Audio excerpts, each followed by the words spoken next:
What's up, guys? Welcome back to Flipping the Script Fishing. Well, I've got a really good video for you today. Bass were schooling everywhere, and I got some amazing topwater action for you. So stay tuned.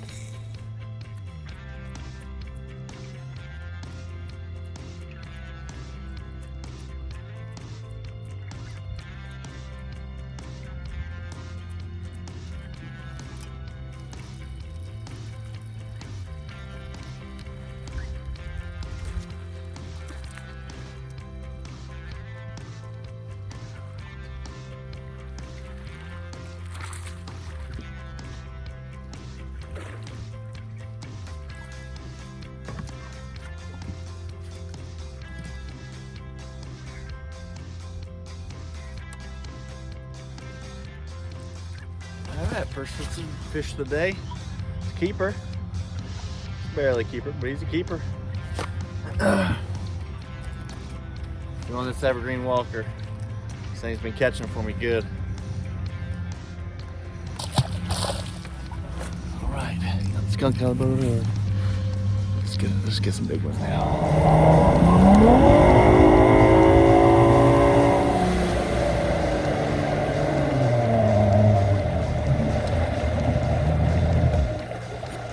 The first places I started my search for the day was in the backs of some bays and some big coves, and there were certainly some fish there.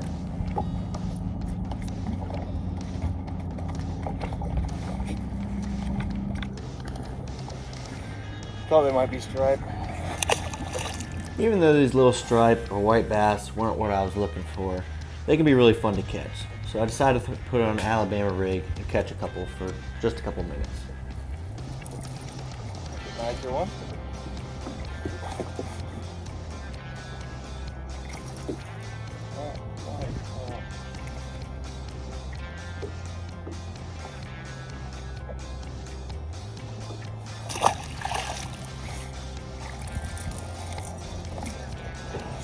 Alabama rig gets two at a time.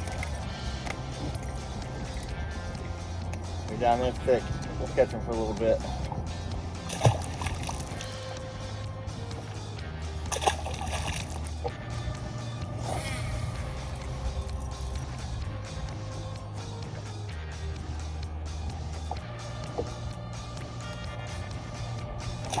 Once I caught a couple stripers, I decided to go up and check the grass to see if any bass had buried themselves up in there. So I pulled out my punching rig and I tested it out.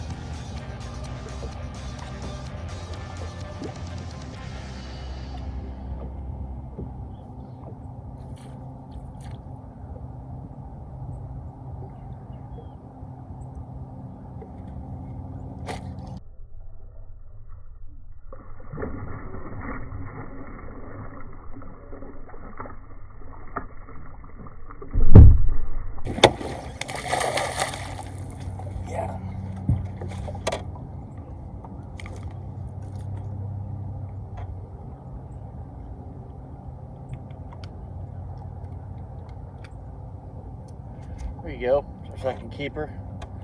Punch rig.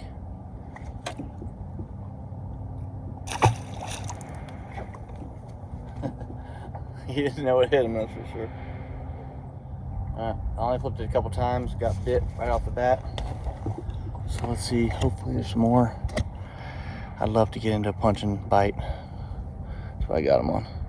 This little D-bomb with sprayed grass with a 1 ounce tungsten weight.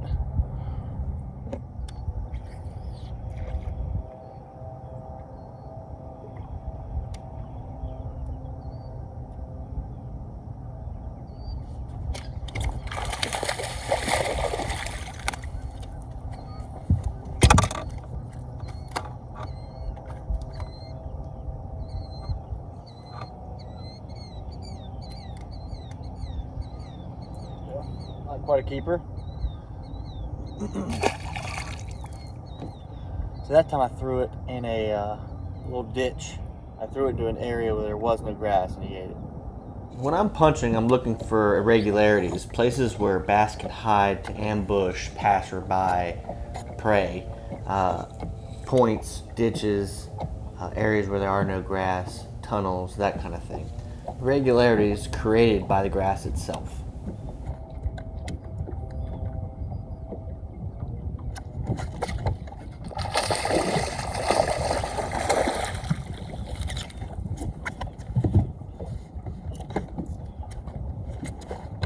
Here we go, punching bite again. I believe we're on to something. Third fish. This is a little bit better quality. So, all right, good 17 inches, I'd say.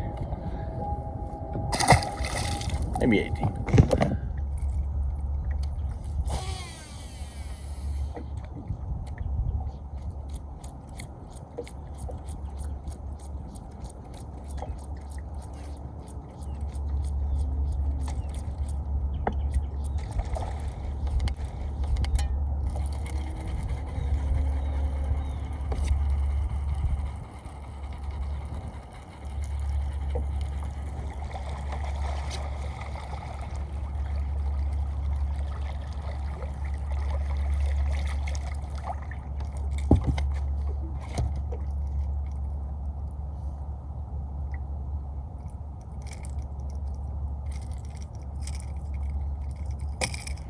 You finally got another keeper. Oh, not top water.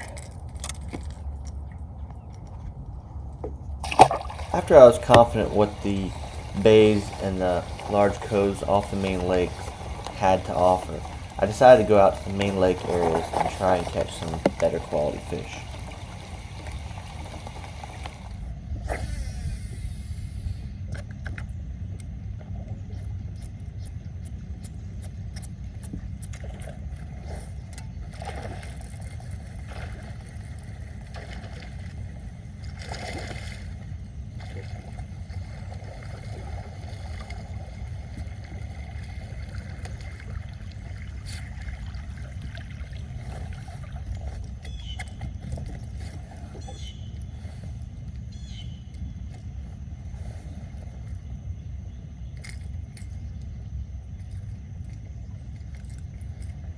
Man, this one's healthy.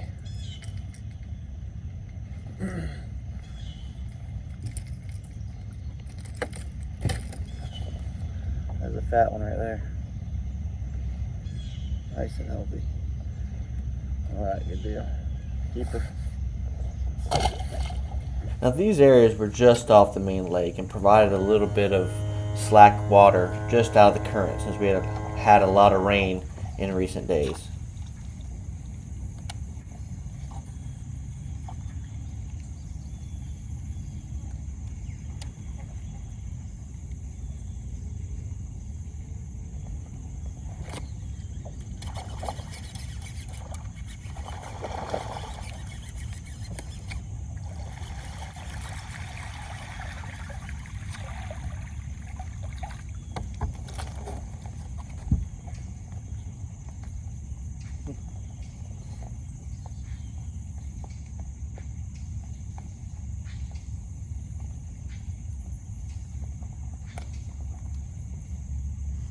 Here we go. That's a keeper.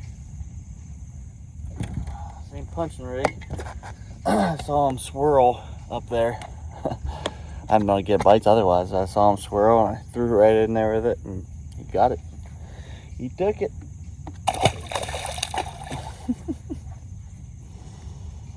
I don't know, it's just me, but I seem to love it when they jump back out of the water after you put them back in. I don't know why.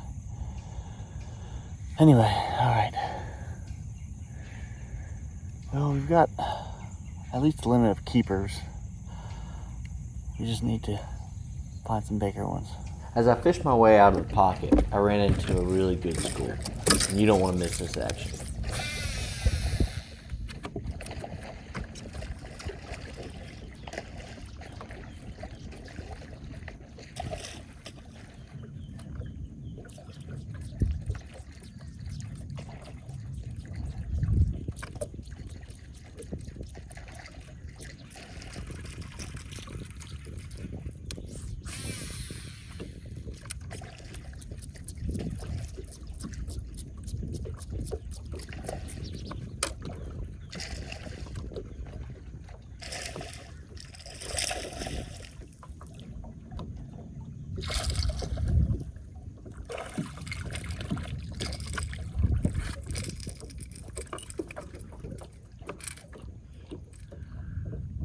go.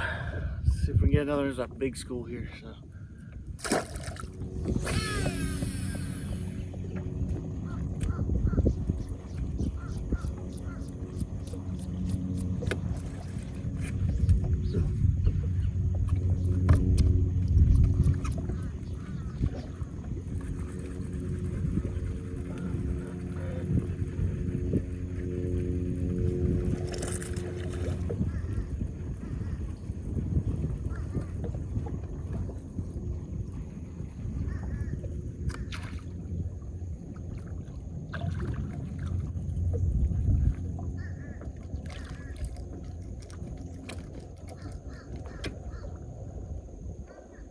Alright, he's bleeding pretty bad, so get in the water.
That's a better one. This little evergreen walker. Yeah, that's a good fish right there. Let's get a measurement on that one. Finally got one worth measuring.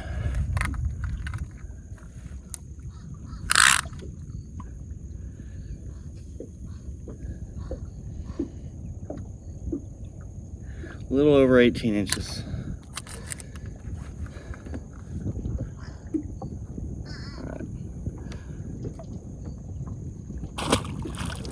Good deal.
All right.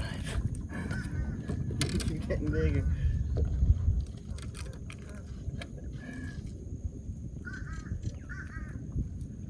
There we go. Take that out.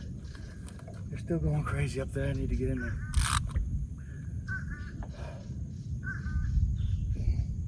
"20 inches.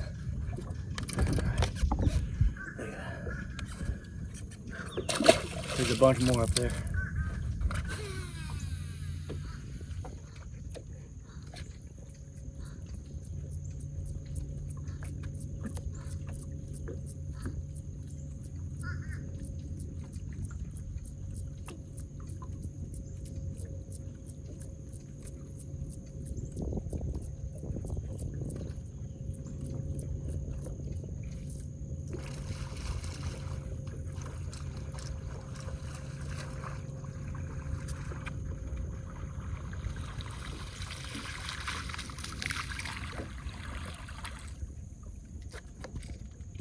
Tell you what, those evergreen hooks, they are sticky. little guy. I'm just gonna wait because I know they're gonna come up again. It's a huge school. So there's a saddle. You got the main channel, you got a saddle, and it gets deeper on the other side, and then there's a grass line here, and they're pushing these shad up against these schools of shad, and they are just hammering them once they get up on top of that saddle. And there's some big ones up there. They seem to be getting bigger, so hopefully we can get a real big one. It'd be sweet.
Another quality fish, probably 18 inches.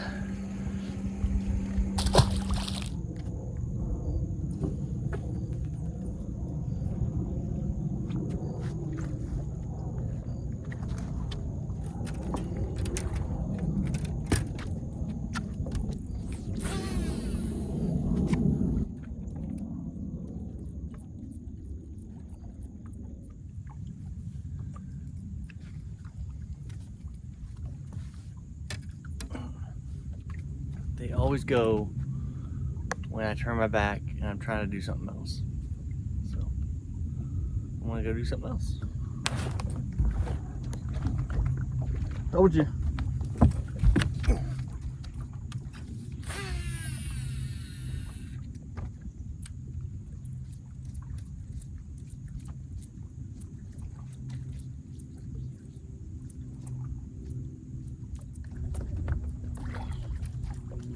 Amazing.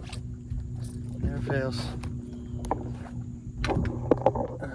When I'm ready, they won't hit. As soon as I start doing something else, it's like they have a sixth sense or something.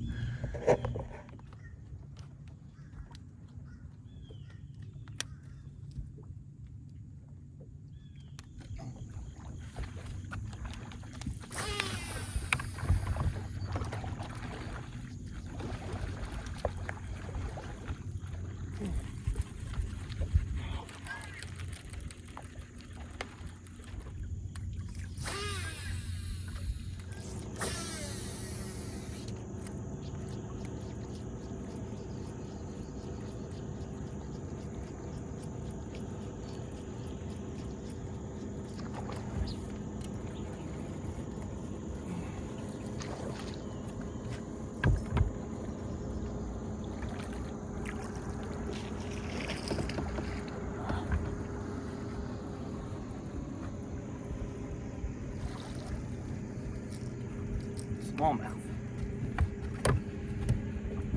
Check that out. Got myself a smallmouth.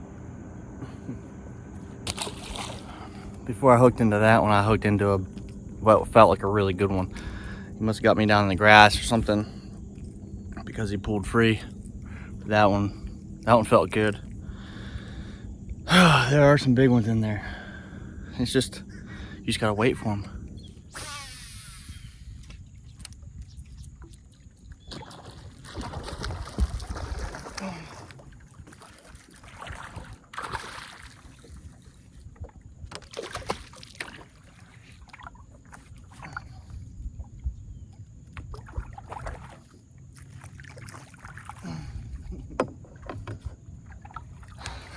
That was crazy.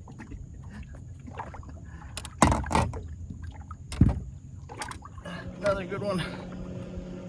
About 18 or 19 inches. Yeah, that was crazy. Near the end of the cast, right by the boat. It'd be cool if I got it on camera, but I doubt it. Oh man, they are getting tired of it though. I saw a giant up there swirl, and for some reason it just wouldn't take it. But man, it was a big fish. If it was a bass, it was a giant. As the day wore on and the coolers kept feeding, they started to shy away from that clear walker I was throwing. I would throw it right through the middle of them and they wouldn't hit it. So I started throwing other things, like this Alabama rig. I had very minor success, caught a couple small ones, and that was it. But when they're schooling like this and they won't hit your lures, it's maddening. Oftentimes though, if you make a minor change, you can have success again. So you'll see that here in just a minute. I make one small tweak and start catching them again.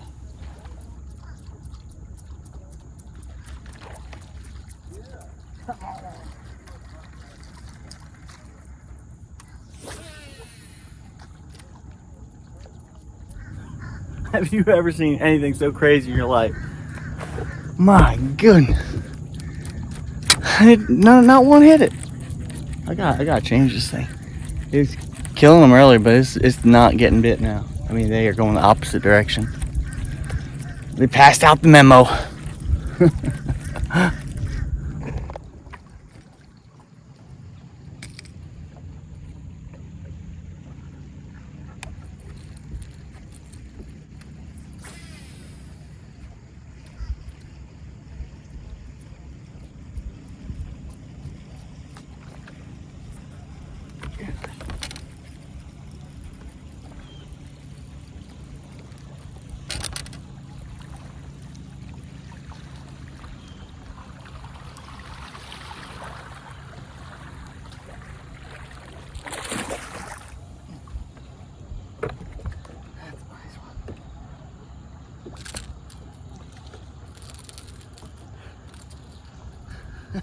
Very first cast with that spook boyo, the little guy, little bait.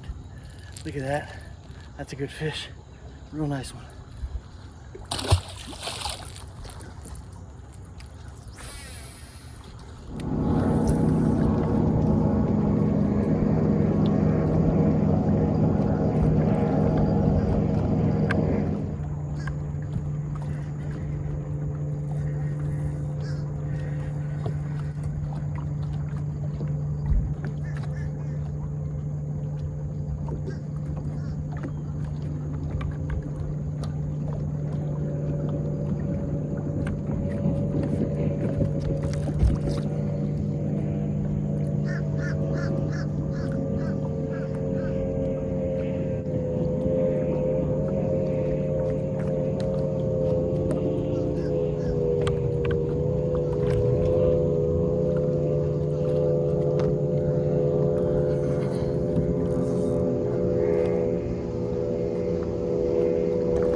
We go. Copper red drop shot shad.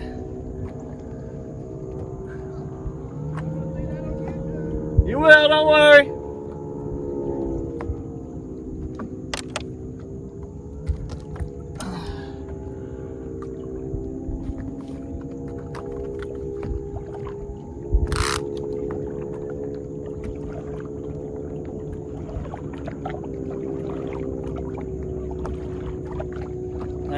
.5 inches. Right. Just throwing this, they stopped schooling on me, so I started throwing this copper red drop shot shad. It's a green pumpkin blue around those grass clumps that they were using to bust the schools. So I figured they were hanging in them. Sure enough, that was a good one too.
Another keeper. Copper red drop shot shad.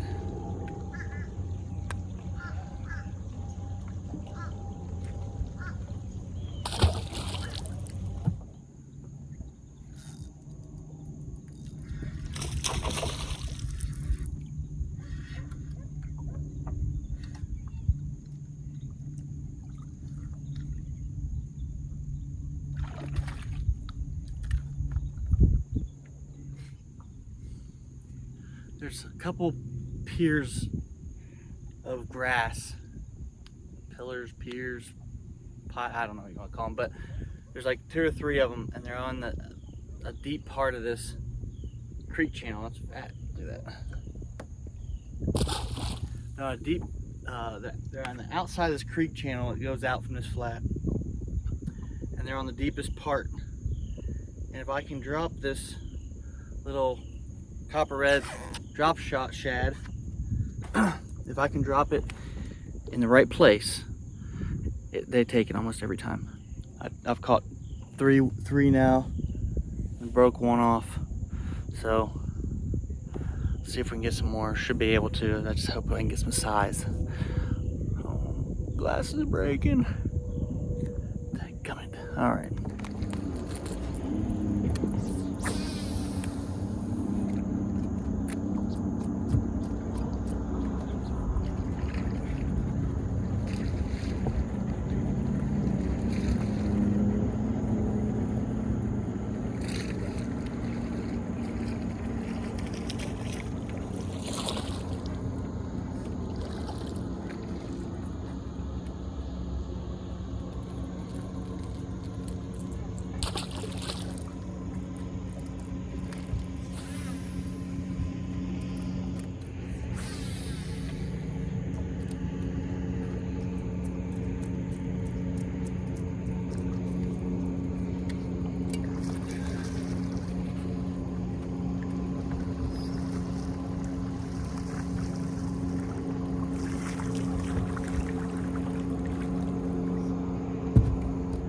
Go. 2 more.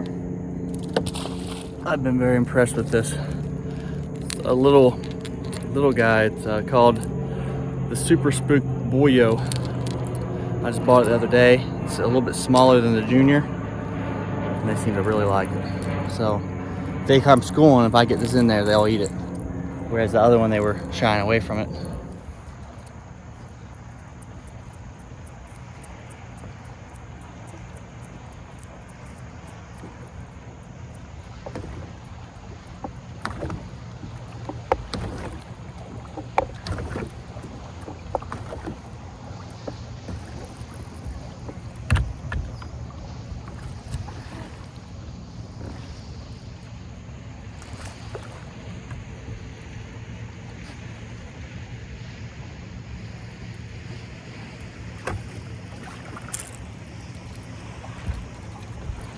Thought I had a giant the way I had him hooked.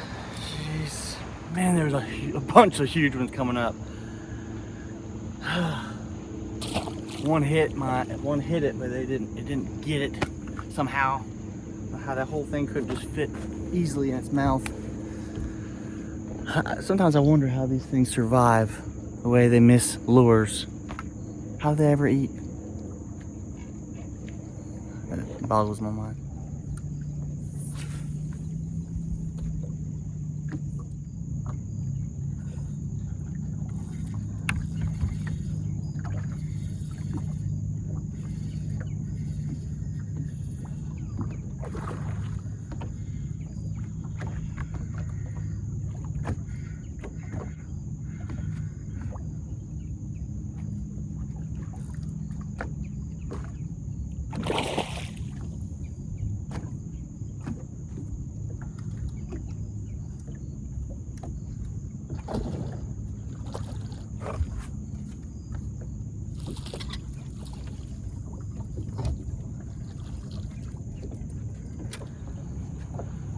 Another one on the copper red.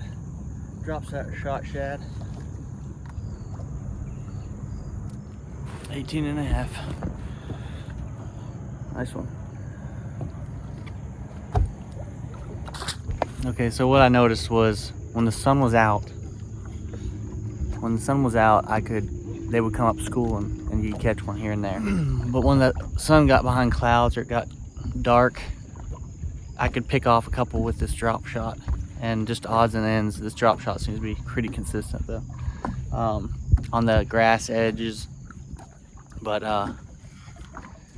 yeah, when that sun goes behind those clouds, the topwater bite or the schooling stops. When that sun comes out, they really start hitting hard. As the afternoon wore into the evening, the schooling stopped. The fish action slowed down quite a bit. I got to enjoy this beautiful sunset, as God often gifts me with when I'm out fishing. Begrudgingly, I decided to leave this spot and try another spot that I knew sometimes they would school just before dark. This area had much of the same features: creek channel coming off a flat, grass edges. Just like the previous spot, the bass would school and feed on the shad here. When you're throwing a topwater at a grass mat to try to pick off fish around the grass mat, try the technique of pausing and counting to 5 seconds or so. A lot of times you can get the fish on the pause.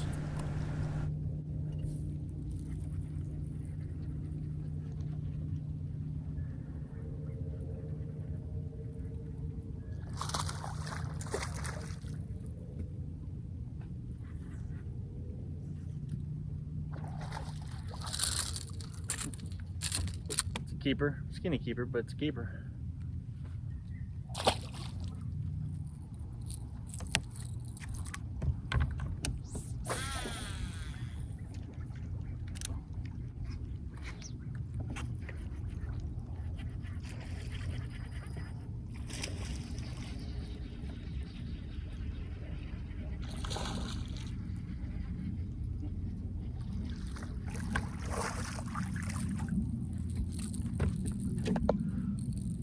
There we go. It's a good keeper.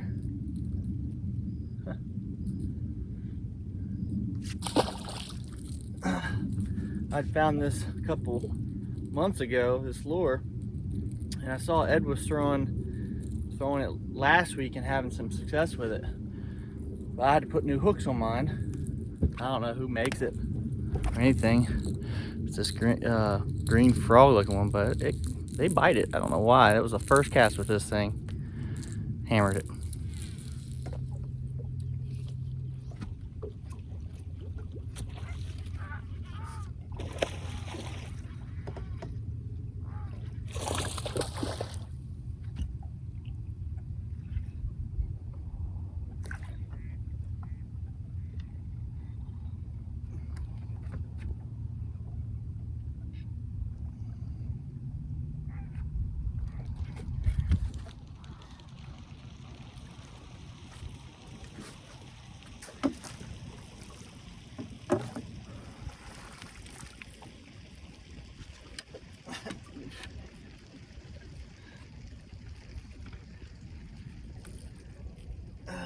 He almost got free.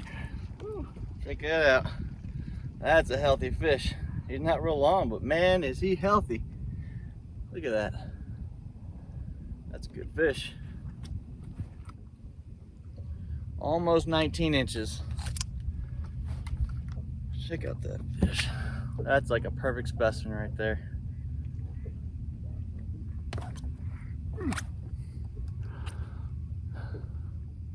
Good fish. Here's another.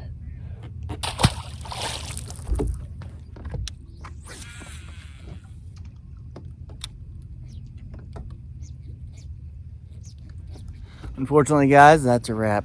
It was a really good day.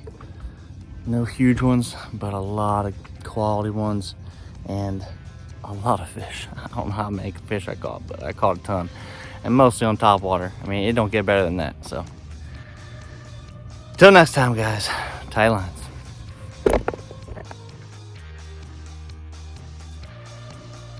We passed out the memo.